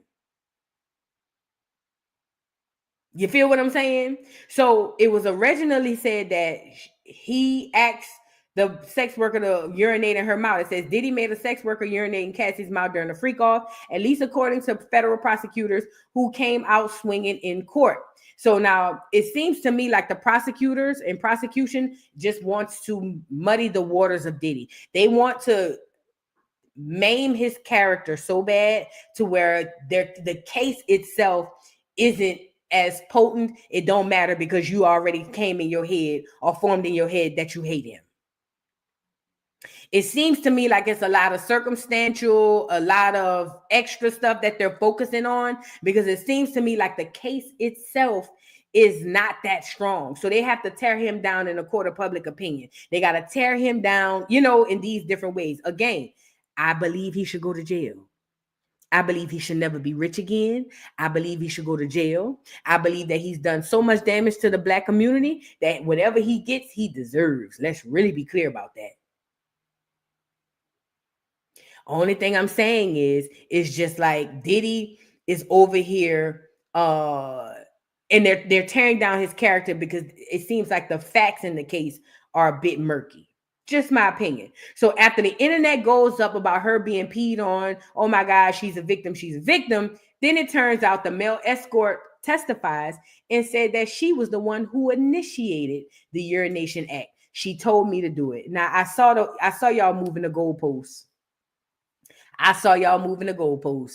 Oh, she was groomed. They probably had the conversation before they went in. That's what it was. Y'all are making it seem like this girl has zero autonomy over her. Y'all think it's impossible that Cassie didn't want to be peed on? Neither here nor there. Now, this I agree with Ari. Ari says, I think she was high and drugged. I agree with that. I believe that she wasn't in her right mind. Well, it depends on how often she get peed on. But I do believe in this situation, she could have been high. That's typically what happens at the freak-offs. They drink, they smoke, they get high. Okay? So I believe that without a doubt, without a shadow of a doubt. Absolutely. But the dude came out and said that she initiated it. So this is what happens. It says, according to court transcripts, Cassie is the one who allegedly initiated the urination act. It says, question, what if any bodily fluids other than ejaculation do you remember there being in these rooms? Mr. Donaldson says, objection. The court says just on leading grounds. And Mr. Donaldson says, yes, judge. The court says that's overturned. Answer. So Cassie was actually the one that asked me to urinate on her. They had just come out of the room and she asked me if I had ever done that before. And I said no. And she told me to do it. And I apparently was doing it wrong because they both stopped me and told me that I was supposed to let a little out at a time and not go full, like take a leak on her. Ew. So they wanted him to do a little sprinkle. Mm-hmm. So this is my question. If Cassie asks to be peed on, then what? I'm going to be honest, y'all. It seems to me like Diddy's lawyers are going to drag Cassie down to the ground. And let me tell you why. They're going to get Cassie up here right now. She's the victim. A lot of stuff about to come out about what Cassie did. Because Cassie is the smoking gun in this case. She's the smoking gun in this case. Cassie's testimony is going to be the testimony that really throws him under the jail. And if I'm Diddy's lawyers, I'm going to be honest. Bitch, you done got 20, 30, whatever many millions of dollars off of me, and you going to come here to testify me? Bitch, I'm about to tear your character down to the ground. When I get finished, they're going to be scratching their head looking at you too. And if they can poke a hole in Cassie's account, then honestly, they probably could poke a hole in a lot of this other stuff. Because being a victim and being victimized with Diddy, there's a lot of things that Cassie did that she's probably not proud of. I would personally I wouldn't testify. If I was victimized by a man for 10 years, think about it, 10 years, Bitch, I don't remember everything I did sexually within the last 5 years, but 10 years. And I don't even do freak offs. I'm talking about 10 years worth of freak offs. Girl, you don't think them prosecutors about to drag Cassie down to the ground and make her seem like not the innocent bystander? Girl, they about to drag her.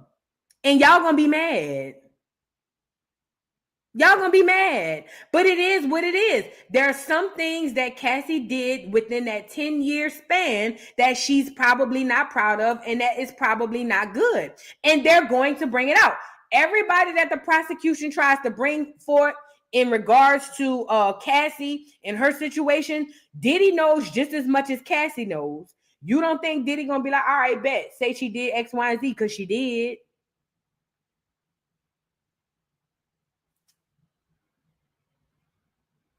So when it comes out, it's gonna come out. Yeah, I heard she pregnant. I heard Cassie pregnant. I heard she pregnant. So hopefully she don't go into labor, girl. But according to the escort, Cassie was the one who initiated her peeing on him, or him peeing on her. I don't think they forced her to testify.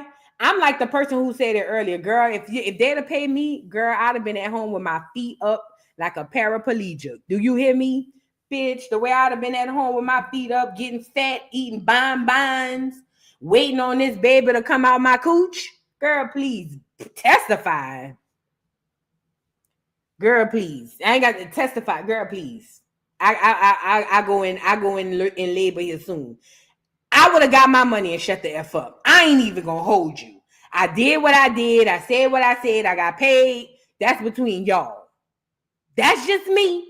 That's just me. But mark my words, they're gonna drag Cassie. They're definitely gonna drag Cassie because she got away with money and she got away with the influence of being the victim.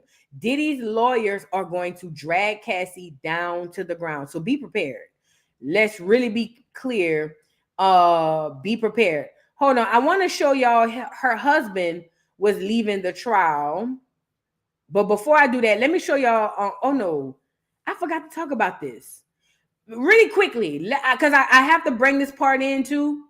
Let's get into what TMZ said about Tory being stabbed in prison. And I'm gonna come right back to the Cassie situation because I forgot to share this video with y'all. This is very important information about Tory. Then we'll get right back to Diddy. Lanez got out of prison, not the way he wanted to get out of prison, and only temporarily.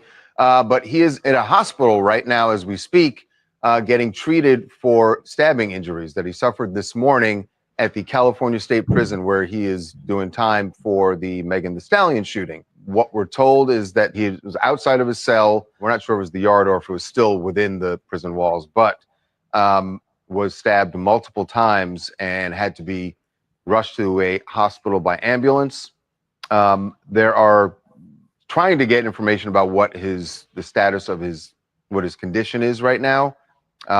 And it sounds at the very least serious. Murky. It's definitely serious. Yeah. So obviously we've been reaching out to everyone involved.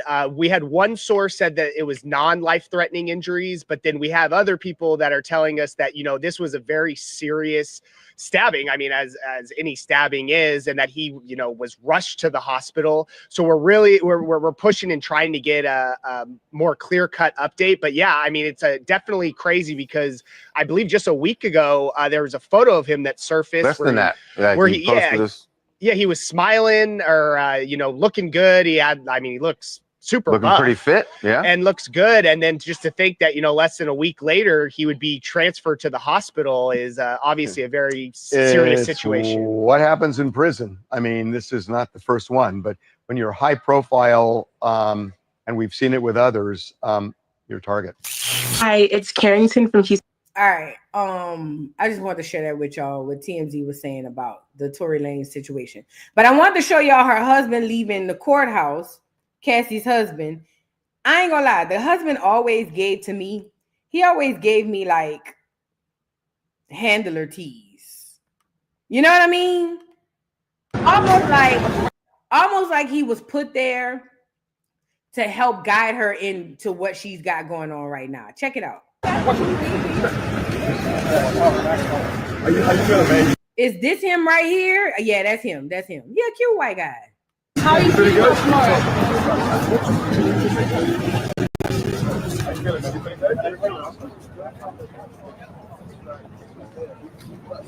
Alex Smith, Alex Smith, Alex Smith, Alex Smith.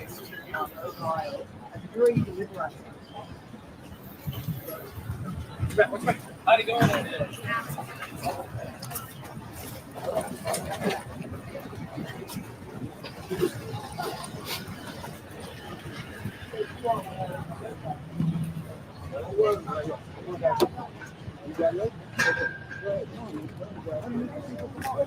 Now, according to Mims and them, they said them folks be out there 1, 2, 5 o'clock the day before, paying people to stay in line so they can come and get this footage.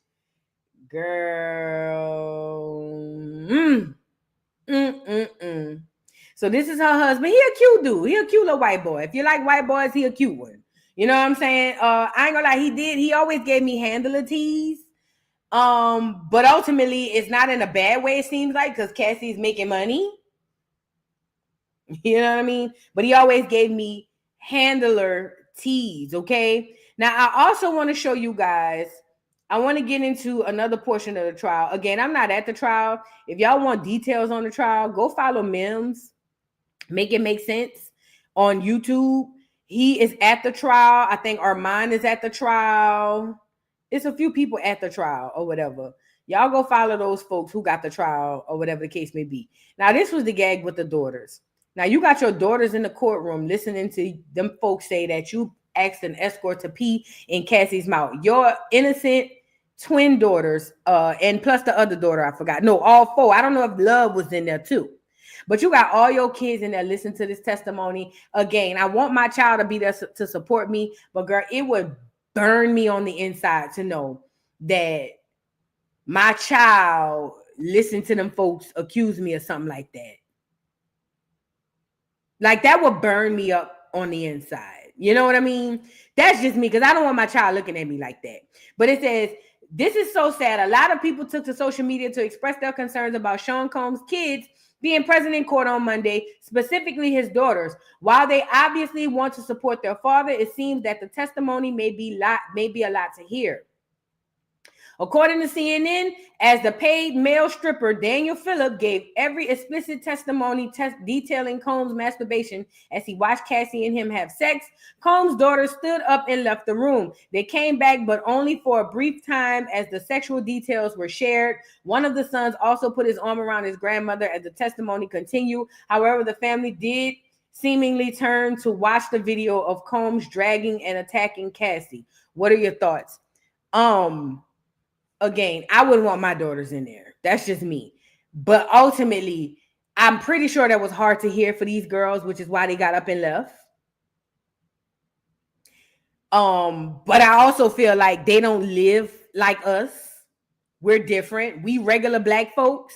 This is a rich billionaire who's able to do whatever he wants. Do y'all recall him taking the phones from the girls as they were boarding the boat?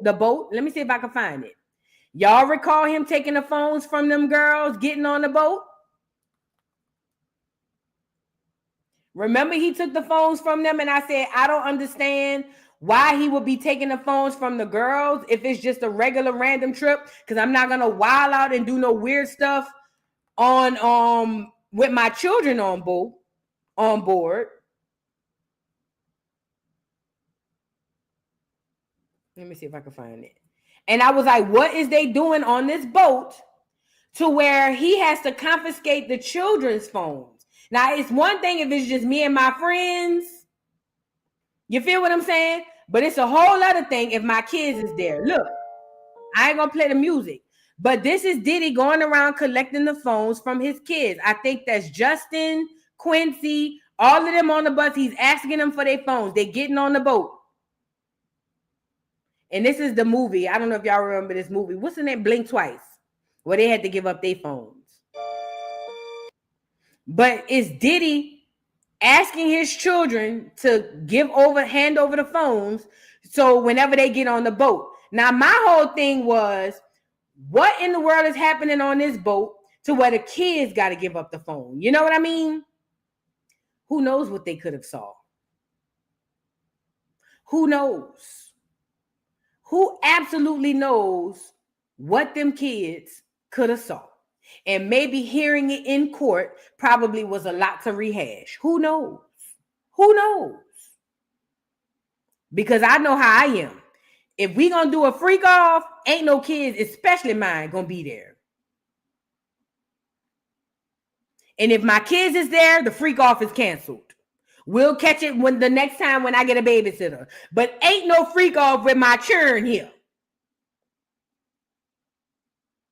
And ain't nothing going on the boat to where I got to take my churn phone. Now, when I get a babysitter and we want to come back and get on the boat and go drive to the middle of the ocean and freak off on the bed of the ocean, then we could do that. But not while my churn here. My churn got to come. I ain't got no babysitter. Freak off canceled. Catch me on the next freak off. But this one is canceled. My churn coming. You see what I'm saying? That's just me. Ain't nothing wrong with having freak offs or being a freak as long as everybody consensual, but not with my churn there. But he was taking the phones from his kids, putting them on the boat. So them rehearing and or rehashing or at least hearing these allegations probably was a lie, which is why they left. I feel bad for them.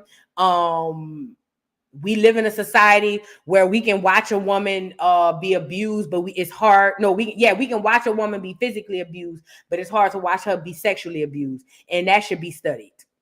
Okay, neither here nor there. I feel bad for the kids. And the daughters are beautiful girls, all four of them. I wish that Kim was here to take her kids, because Al be sure acting like a little biatch, in my opinion. You know what I'm saying?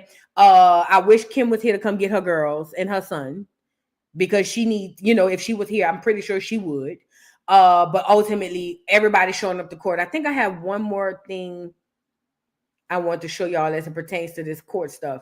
Mind you, we're only on day 2. Today is day 2. Yeah, today is day 2. I haven't watched anything that happened today so far. Most of the people that I've been looking at has been recapping yesterday's case, which makes sense. And what was going on? They say this is another thing as far as the jurors.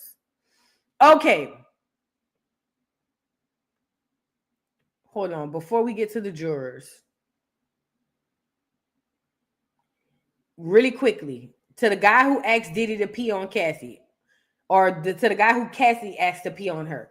It says a male dancer is testifying about his alleged freak-offs with Cassie and Diddy. While he admitted that he was paid by both Cassie and Diddy, he was paid by both Cassie and Diddy. Hey, I'm telling you right now, words are very powerful. Y'all are missing the point that Cassie is about to go from victim to victimizer.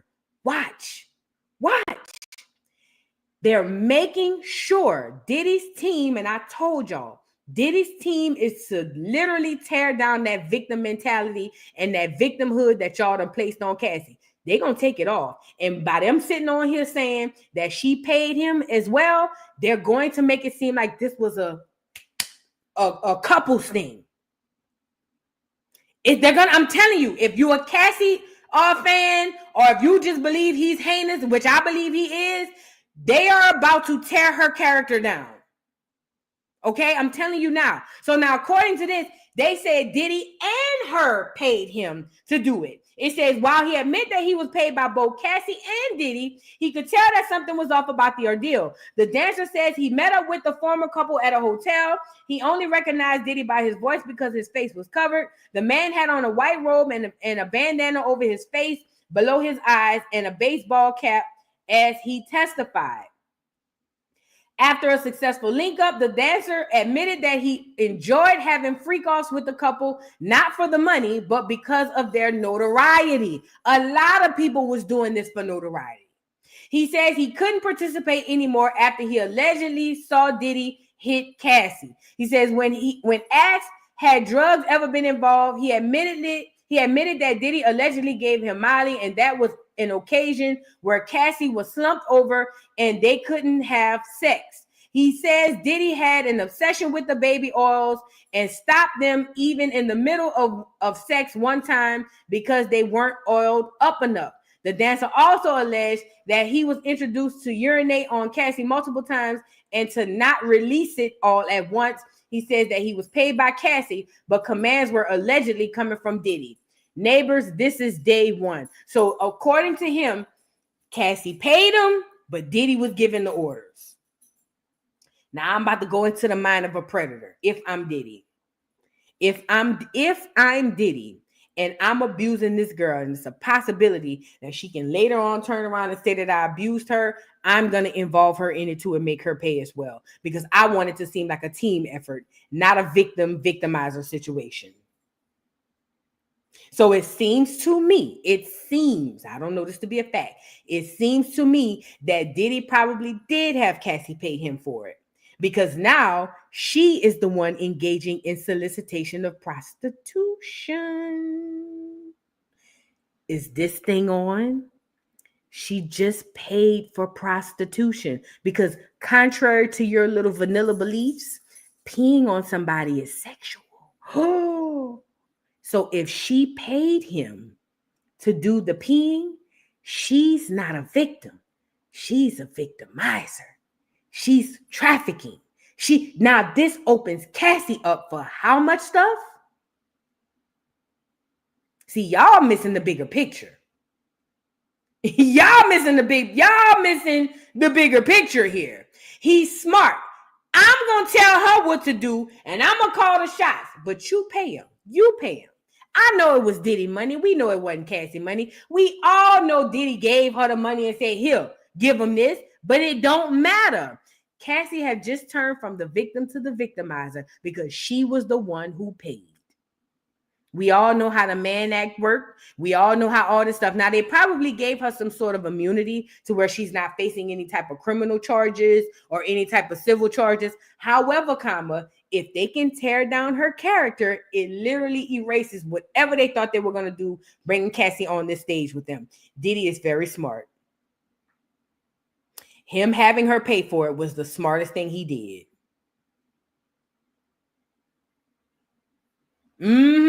Yes, Benelli. She says, but not only did she pay them, she requested them. She's all the way implicated. And this is what I'm trying to tell you guys. I get it. Tensions were high. Emotions were all over the place. You feel what I'm saying? When it all popped off, we saw the videotape from the hotel. I was mortified. I was like, OMG, this guy is mean. He's disgusting. He's nasty. He needs to go to jail. Y'all know how I feel about him. F him. Let his mother love him. You feel what I'm saying?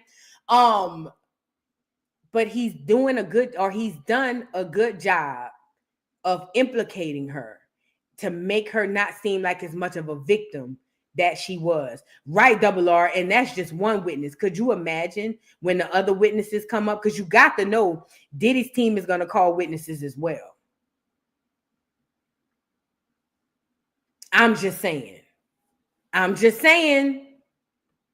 This case about to be all over the place. The last big case we had like this probably was criminal-wise, I'll probably say OJ. The last big criminal case we had was OJ. Like this. This about to be crazy. And this is only day one as of yesterday. Yes, Esther said Cassie has immunity. Yes, she has immunity. She won't go to jail. And she probably won't be able to be sued. But you have to understand the way court works and the way the trial works. Cassie is their smoking gun. Cassie's testimony and Cassie being the victim of all victims is the smoking gun. If they can tear holes in her being a victim, that literally tears holes into the whole not victimization, but into the whole turning Diddy into a monster situation, because now it looks like a collaborative effort versus I'm a monster making you do this. Does that make sense? So it's not about her being charged or anything like that. It's just tearing down her case, which ultimately helps Diddy in the end. But how can she get immunity from doing the same thing? Because how it works is whenever you testify in court, a lot of people have this happen in court. If me and you commit a crime, if me and you commit a crime and they catch us both and they pull you to the back and be like, yo, I know you and Voodoo committed that crime. I know y'all robbed that bank. We got you on tape. Admit it. And you be like, I ain't admitting nothing. They can then turn around and come to me and say, hey, Voodoo, if you tell us that Abundance is the one who bucked you up to go rob the bank, then we'll put it all on her. And basically, you won't be charged with anything. Now, don't get me wrong. You'll get to walk scot-free, but you won't go to jail and you won't be charged. We'll just put it all on that person. So they gave her the immunity to bury Diddy. But Diddy's lawyers, and Diddy is not slow. They've already implicated her in the crime. So it's not to put her in jail or to make her have to go through any civil suits. It's basically to tear down the smoking gun, which is the witness. I hope I'm explaining it right. But that's what it gives to me. And I'm not gonna lie, I gotta be honest. As after 10 years of being with a man, you're not going to make me believe that all 10 years she was a victim. And when I say that, I mean as far as her carrying out sexual activities and acts, moving. You feel what I'm saying? I'm not saying she wasn't never a victim, but you're not going to make me believe that 10 years worth of sexual activities and freak offs that she was a victim every single time. I don't believe it. I don't. Call me mad, call me bad, call me anti-woman. You can't call me anti-black because she's not black. You feel what I'm saying? So call me whatever you want to call me. I don't believe that for 10 years straight, the whole entire time she was a victim. I don't. I believe that she was being victimized throughout 10 years. Yes. I believe that he groomed her. Yes. I believe that he made it and put it in her mind. Whoop. But I don't believe that for 10 years worth of freak offs, she was a victim all the time. I don't believe it. And they're going to bring that out in the trial. And when they bring it out in the trial, y'all going to be mad. And then y'all going to get on here and want to windmill on everybody. It is what it is. I've seen the movie before. I actually wrote the script. So I get it. You know what I'm saying? But ultimately, they're going to drag her down. Yes, they are. They're going to drag her down. They are going to drag her down. And what they're banking on is her being light-skinned and her having that fresh look that basically most of the people are going to side with her because she looks like a victim. And she does. She does look like a victim, but ultimately the wording and the way in which they're using this stuff, they about to tear her down. Mark my words. If you don't hear from no other content creator, they is about to tell Cassie the pluck down. Do you hear me? I'm telling you not. Let's get into the Breakfast Club.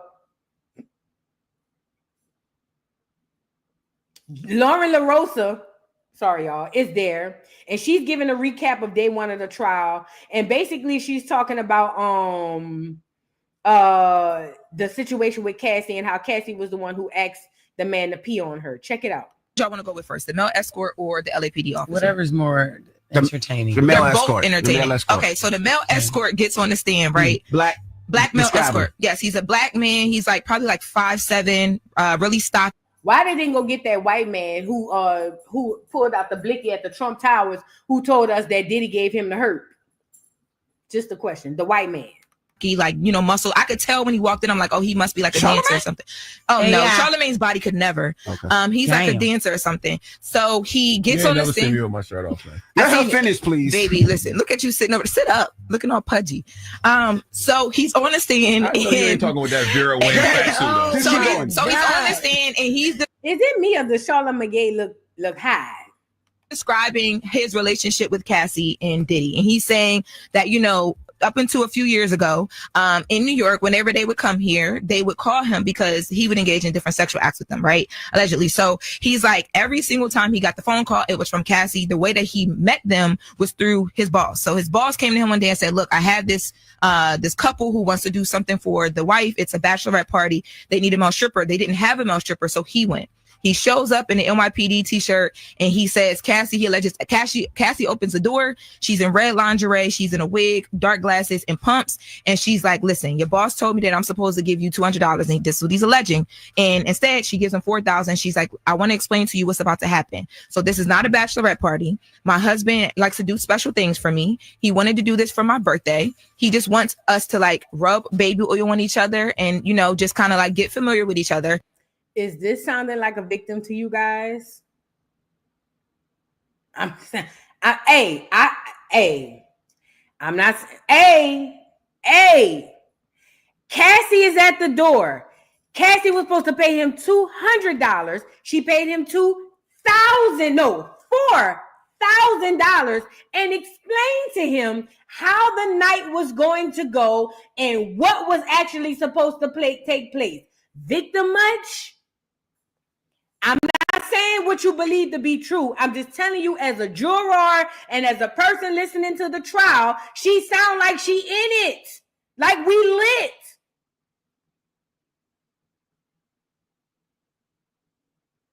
I'm just saying, I told you what they're about to do to Cassie. They're about to make her pay for winning that lawsuit and for testifying. Watch. And whatever happens from there, if you're comfortable, I'm open to it. So he's like, okay. So he goes in. He says when he walked in on like just okay. he literally said Cassie was one of the most beautiful women he ever seen in his life. He couldn't even believe that it was happening like this. So he walks in and he alleges that Puff was there sitting in the room, but you couldn't tell it was him because he had a bandana tied around his face and he had a hat on and he was sitting in the corner. He said that they got into. Somebody said he must have told her to do it. No woman wants to be peed in the mouth. Baby, I don't know how old you is, but you got to live a little bit more. I don't know who that was said it, that he must have made her do it because no woman wants to be peed on or peed in the mouth. Baby, you got a lot more living to do. A lot. That's all I'm saying. You have a lot more living to do if you don't think they got women out here who want to be peed on and peed in the mouth. They got women who like for men to spit in their mouth. And that's the most, that's to me, that's worse than peeing. And it's because I have this thing, I hate spit. So y'all ever, hey, y'all just got to do a little bit more living. If you don't think they got women who want to get peed on and peed in the mouth. Y'all is very square. Got into it. He says that they were rubbing each other with the oils. There was other lubricant there as well. And that him and Cassie had sex on the couch in that hotel allegedly. And that the whole time Puff sat in the corner and masturbated. Executive producer. That's what he calls it. And he did say, he did say that, you know, he never, Puff never got involved, but he was telling them what to do at different times. That's how we know he don't make. Honestly, that makes her look like the bad guy and not him. If he's just in the corner telling them what to do and she's over there doing everything. Let's move on. And he also made it clear too that when on the first time that they linked up, Cassie told him like, you have nothing to worry about. My husband is not gay. He's not going to touch you. He's not going to whatever. He just, you know, he might tell us what to do or whatever, but he's not going to be, it's just going to be us doing the physical things. He said that they linked up a lot more times after that, but he did say that there was two things he said. He said one time he couldn't get hard anymore because he went to Cassie's house. They got comfortable with him. He came to Cassie's house. When he was there, Cassie and Diddy was in the room. He was outside in the living room. Diddy comes out and goes off on Cassie, like allegedly beats her up bad because she took a long time to come back in the room to him. And he said after he saw that was his first time seeing her get physically like touched. He couldn't even engage in sexual activity with the two of them. And they haven't gotten to cross-examine him yet. Like Diddy's team started and then they had to stop. What about the urination? The urination thing. So he randomly was just like recounting their experiences. And he just came out and said, yeah, like, because they were asking him, what are some of the things you would have to do? He said, well, one time Cassie asked me to, you know, urinate on her. On her. And now we all gasping like, oh, wait, because the prosecutors. Oh, so Cassie asked him, not Diddy. Exactly. Remember, Cassie is supposed to be the victim, the poor me. Listen.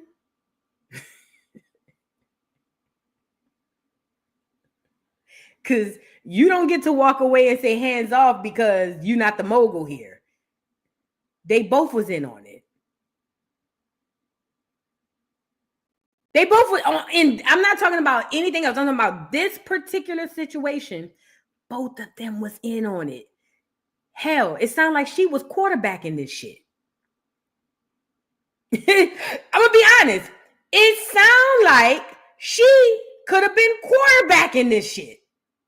Like, he the one coming up with the game plan, but she quarterbacking. Like, yo, hey, come over here. We gonna do this. We gonna do that. Hey, you gonna pee on me? I bet. You feel what I'm saying? Hey, come over here, bend down and do. It sounds like she's quarterbacking it. He drawing up the game plan and she quarterbacking. To me, that sounds like a couple. That sounds like a concerted effort between two people.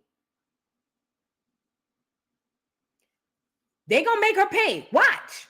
Because the prosecutors opened up that literally probably like 15 minutes before that. The prosecutors were like, Cassie is going to tell you that Diddy allegedly made this escort urinate on her. That there's an escort sitting in front of us sworn in on the stand saying, no, Cassie told me to do that. And this is what I was talking about yesterday when I said they're about to put Cassie through it. And I hope her husband isn't hearing anything he didn't already know. Yeah. Right. You know, because if not, that going to make for some very awkward moments. That's a big deal. Because remember, Cassie is married. You get with this man, you talk about your abuse, but are you 100% on everything that happened? I ain't gonna lie, I wouldn't be. I ain't gonna lie. It's probably something real nasty, low down and dirty that I did that I got to take down to the grave with me. I'm just talking about me. They got some people like that are super open books. They able to just say, yeah, girl, I did that. It is what it is. But I just know me. The way my brain works is certain things that I done probably did with this nigga that I got to go to meet my maker with. I got to go to meet my maker with this. I'll only talk to him. I'm not talking to nobody about it. You feel what I'm saying? So and this is what they're going to do. This is what the defense is going to do, as they should, because Cassie is the smoking gun. I keep telling y'all, tear her the F down. If you can tear down the smoking gun, you literally have a better chance of winning the case. It's given to me. Like Charlotte McGay said. Like Charlotte McGay said, it's given. I hope he know everything. Because, boy, if there's something he don't know, and you don't think Diddy's team ain't scounding and skirting, searching for the things they think he may not know, you don't think they gonna call witnesses too? Y'all some new age fools if you don't. They about to drag Cassie down. I'm telling you now. At home. Yeah. And if you didn't know that your wife got urinated on and then found this out in court, that's a lot. Could you handle that? But let me tell you, urinated in the mouth. I have to look at my wife and kiss my wife in her mouth every day, unless he into peeing on bitches. If he into peeing on them, then it's nothing. You feel what I'm saying? If he into pissing in that whole mouth, then it is like whatever, you know what I'm saying? But if he's not into this, or if it's something like this comes up and he's not into it, this could possibly break them. Mind you, she just got money after they were married. He can walk away with half. Oops. You not only because he had left, he was in the back of the court and then he went. I think they took up to like a back room, but the you know, all the Diddy kids are there, right? So his daughters are there. I was sitting behind them. It was awkward for me to watch them have to listen to all of this. After he started, the male escort started getting into a lot of the masturbation and stuff. They got up and left. Who told them to leave? Did Diddy say leave or? No, Diddy didn't tell them to leave. I don't know if there was a conversation or not. I looked up from writing and I saw them get up. So I don't know, but I know that they were like checking on each other throughout. I saw them ask like Christian at one point, like, you okay? Because they brought Kim into this as well, like having conversations about the jealousy that was between Puff and Cassie, because, you know, the defense is just trying to paint this as like this was just a jealous, toxic relationship. And it started with Diddy not being able to leave Kim alone up until the time of her passing. But there's more. I got to bring this back at the top of next hour. I got more questions when we come back, because I want to know what Diddy was doing during all of this. Okay. What was his body language like? Got you. And then the kids were giving off some of the languages as well, too, because when that male escort said that part about Cassie, Christian and Justin, like the way that they looked at each other, like, finally somebody's saying they feel like telling the truth. That's what it felt like. That's not what they said, but that's what it felt like. So we'll come back on the top of the next hour because there's a whole nother witness and they broke this witness down on the stand. All right. Which witness y'all want to? Oh, not Justin and Christian looking at each other saying, finally somebody see what we've been saw.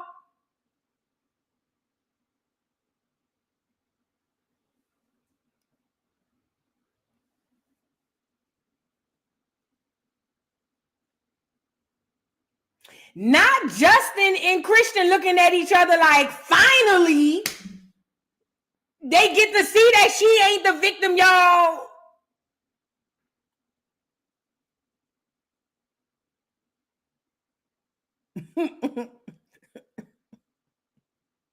I'm just telling you now, prepare yourselves accordingly. Brace yourselves, because it's coming. Brace yourselves. They are going to drag Cassie down to the ground. Brace yourselves. It's coming. It's coming. You don't be with a man for 10 years and walk away with clean hands. I've said this when it all popped off from the beginning. You do not get to be with your abuser for 10 whole years and walk away with clean hands. You don't get to do it. It's impossible for that to happen. That means it was at least 1 or 2 times out of the 10 years Cassie was with the shiz naive. And they're going to explore that, and they're going to use it against her, which is going to throw a monkey wrench in this entire case, because it's going to throw a wrench into her testimony, which is going to throw a wrench into the character that they're trying to paint about this man. Watch. Cassie, you a new age fool, bitch. Them hoes would have gave me that money. They wouldn't have found me no more, bitch. Me and my husband would have went out there, made some half and half biracial churn. Bitch, we'd have been in the Maldives or something, ho. Bitch, we would have been somewhere where my face, my ass, and my head is covered, bitch. But I got so much money, I ain't really tripping on nothing. I'm riding camels at will, bitch. You feel what I'm saying? I would have been gone. You get it? See, you different from me. You want to stick your bald head ass around and come back and talk. Now they're about to air out all your teeth. And you better, if I were you, Cassie, and you should have did this the night before the trial. If you haven't come clean with everything, you might want to go ahead on and tell them what's going on. Mm-hmm. Tell them about that time that you was going to hold it and keep it to your grave. Go ahead on and spit it out. Put that out there, because it's going to come out in the trial. They're going to drag Cassie. Watch my smoke. Watch. Girl, I would have took that. How much she got? 30, 40 million? I don't know how much. Bitch, they could have gave me 30,000, bitch. Bitch, I could have settled out of court for 30,000. You hoes wouldn't see high low of me. Do you hear me? Do you hear me? Y'all wouldn't see high or low of the VOO. And whatever they say I did, bitch, is all up for speculation, ho, because I ain't confirming nothing and I ain't clearing up nothing. You feel what I'm saying? Bitch, I'm off the grid. I ain't clearing up nothing. Girl, whatever they said I did, girl, it's all, how Armand said, Photoshop and AI, bitch. It's all Photoshop and AI. Girl, please. I ain't lying. It's all after that, after the check clear, it's Photoshop and AI. It is what it is. I don't know what y'all talking about. I've never done that. But that's you on tape, Voodoo. That's Photoshop and AI. That's not me. As a matter of fact, there's a new app that creates people. That's not me. Period, poo. But yeah, they're gonna drag her down. I'm telling y'all now. Get prepared. Get prepared. They about to drag her. They about to drag her. I'm telling you. Bree, thank you for the super chat. Says, see, when the feds pick it up, it's no turning back. Facts. Angela Jefferson, thank you for the super chat. Young Miami already admitted she was like that. Yeah, she like getting peed on. She sure did say that on her podcast. She like getting peed on. That's probably why Diddy kept her around. But in the mouth though, bitch, But y'all do know, they say allegedly. I used to watch this show called Surviving, and basically it's about white people who go camping in the middle of nowhere in like high mountains with nothing, no phone, no emergency kit, no nothing. You feel what I'm saying? And in the show, the only way the man survived, he kept drinking his own pee. They say that's the best. Listen, now I didn't say it. I didn't say it. This is what they said, because I got to get off of here. They said that if you ever stranded and you stuck and you need to rehydrate, you got to drink your own pee. Now, it's a lot of you niggas piss coming out burnt orange. I wouldn't drink that if I was you. You feel what I'm saying? This is science. Go look it up. Go look it up. They say if you stranded and you about to die of dehydration, you got to drink your pee. They say that's where all the minerals and all the hydrations and stuff, you feel what I'm saying, gonna come back in your body. Now, a lot of y'all pee,